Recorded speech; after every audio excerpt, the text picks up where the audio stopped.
That's it, jobs are collected. See you over there, love. Cheers. That's it now, get me flight booked. Day we've been waiting for, and it's been a hard slog, to be honest with you. Hi guys, it's Steve from Ukraine, Doncaster. Today we talk to Tim Marsden from Huddersfield to Ukraine, Humanitarian Aid. Tim, welcome. My first question to you is, why did you choose to help Ukraine? Well, in 2022, February, the world watched Russia massing on the border, and nobody thought they'd go in, but one morning we woke up and they were there. So with a friend of mine, we got a van, we filled it up, and we got 3 vehicles. We went over to Ukraine, and that was our first venture into Ukraine itself. So when we got back to the UK, we decided that once you've seen what you've seen, you can't unsee it, and we decided to make a difference. So when we got back here to the UK, with a small car sales showroom and forecourt in Huddersfield, so what we decided to do is just clear some cars out of the showroom, and we'd start using it as a hub to accommodate the people who want to drop items down through Ukraine. So at first we started taking vans over there, which you can get about 1.2 tonnes in.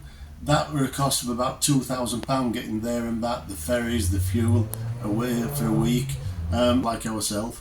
We got somebody taking 9 tonne over, which were a bit more efficient, but still the supplies and the cargo kept coming in, so we just needed to get a bigger form of transport that was more efficient. So after ringing round half of England, to be honest with you, we found a company in Bolton called Harvest Transport, a fabulous man called Ken on the side of his vehicle.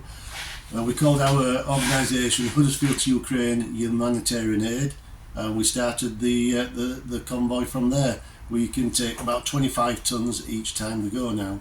Our organisation basically consists of Deborah, my missus, myself, with an elderly lady called Sue Bevan, who's 76-year-old. We're here twice a week, every week for the last 2 years, and we're here from 10 in the morning till at least midnight, on sometimes 2 a.m. to 3 a.m. the following morning. So Tim, in just over 2 years, have you got any idea how much humanitarian aid you've sent over to Ukraine? And please, can you tell us what sort of things have you taken to Ukraine? So far, if you're asking me what we've taken, gosh, we've probably taken about 220, 230 tonnes of cargo at an estimated value of about £2.3 million, I would say, yeah.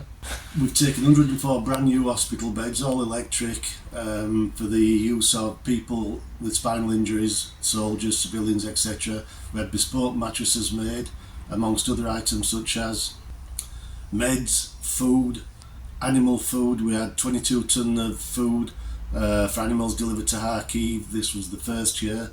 And like I said, beds, sleeping bags, mattresses, winter clothes for the soldiers, boots, computers. So Tim, can you explain how many times have you been to Ukraine? Well, we don't really count the amount of times we've been, but I think it's something like 15 or 16 that I've been there. My wife's been a couple of times. We go, when we deliver to various places, if children are involved, then my wife likes to come over and she likes to be part of it. So everybody respect, carried, bought, washed, wrapped, packed, everything. Thank you. This means the world to these kids. Thank you. And to Nadia. And to us. So Tim, tell us, where have you delivered the humanitarian aid, and what's it been like?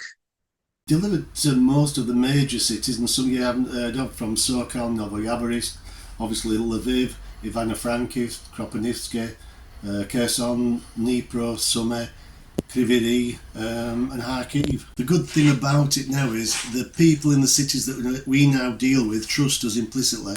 They didn't know each other before, and it's got to the point now where through us they actually work together, which is a great achievement. Tim, can you share or recollect some of the good moments you've had in Ukraine? Well, one of the good things happened to us really is people talk about the amount of corruption that there is in Ukraine, and indeed there is, but you know, we found some really good grassroots actors like ourselves, some small NGOs, some individuals, and I would trust them within the life. We've made some really good friends there. One of the wonderful things was there was a drone attack over in Crivery. There was 80 children in a kindergarten. My wife, myself, we raised quite a lot of money in a short period of time. We drove over there into Ukraine, then over into Crivery, and we refurbed the whole kindergarten. That was a wonderful achievement. Діти, починаємо співати.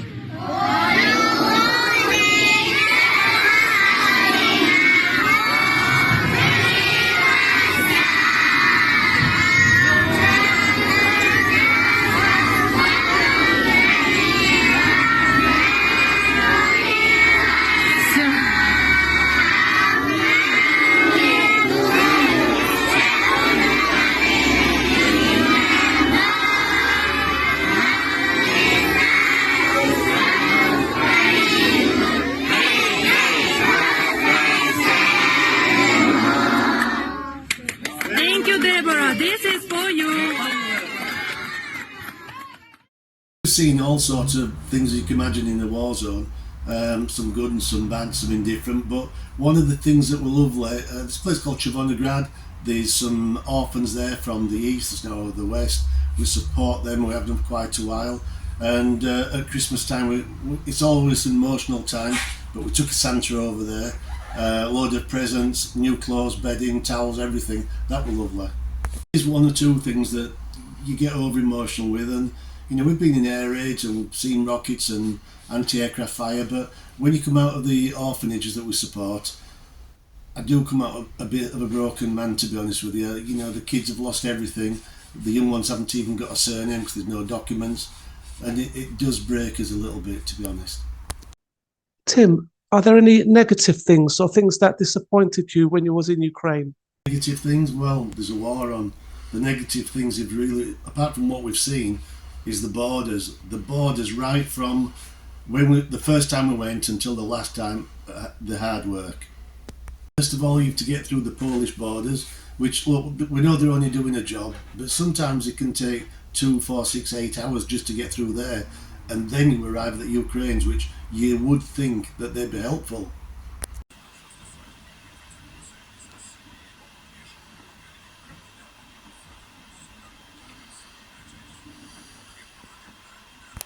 But yeah, you can think again, you know, you wouldn't think that we were trying to go in and give them humanitarian aid.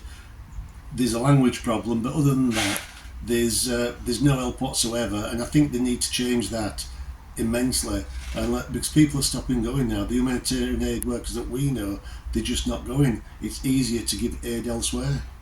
Right, Tim, so if you could just remind us again, what sort of humanitarian aid and assistance are you giving Ukraine? Gosh, what have we delivered? Apart from the items I've told you, various pickup trucks, those have been machine guns put on the back and searchlights to defend against the drones on an evening. So, just to confirm, this isn't for killing people, this is for saving people's lives. So what happens is, the drones come over, 8 or 9 of these head into the path of the drone, and then there's somebody on the back, obviously with a machine gun, as you can see it, and then flashlights, and as they come overhead, then the idea is to shoot them down. Well, it's been successful, and the guys also that have run it since it came over here just said it's been a fantastic machine. It's never let them down. So, Tim, can you tell us about any sad encounters that you had? Well, a couple of sad things that we've encountered is one of them last year in the middle of summer when it's 40 degrees over there. They needed a refrigeration vehicle to take the soldiers that had fallen in the east back to the west. So we collected some money, we bought one here. I drove it over there and delivered it to the Edelweiss Brigade, which it's their job to go and collect them. And it was a necessary but a sad trip, really. And then the other thing is we were requested 4-wheel drive for evacuation for the 80th Airborne Brigade. So a young man, 21-year-old Oleg, he was meted us in Ivano-Frankivsk. My wife and myself got a 4-wheel drive, drove it over there. On the way over, we found that instead of giving it to him, we found he'd stood on a mine, he'd been killed. So instead of handing it over to him, we actually walked behind his coffin with his family at his funeral. That was a sad day. Tim, Is there anything new or different that you would like to share with us?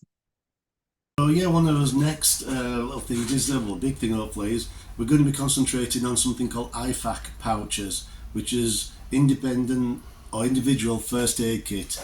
If anybody can help us with those, there's items in there: tourniquets, chest seals, Israeli bandages, scissors for cutting material off the bodies or the people. So those would be a big help. Tim, explain why people should donate to Huddersfield to Ukraine humanitarian aid. The biggest thing for us is transparency and accountability. Unlike the big organisations where you give your money or your donations, it's gone. Every single trip is headed by myself or myself and my wife. When we go there, with photos of us loading, photos of us unloading, photos of us giving them to our contacts, and then for weeks and weeks afterwards we get photos and videos right from the elderly, the orphans, the front line. Everything comes back that we can show our donors. Finally, I would just like to say a big thank you to Tim for all his hard work and the rest of his team, including Deborah. If you'd like to donate to Huddersfield to Ukraine humanitarian aid, see the links below. Thank you.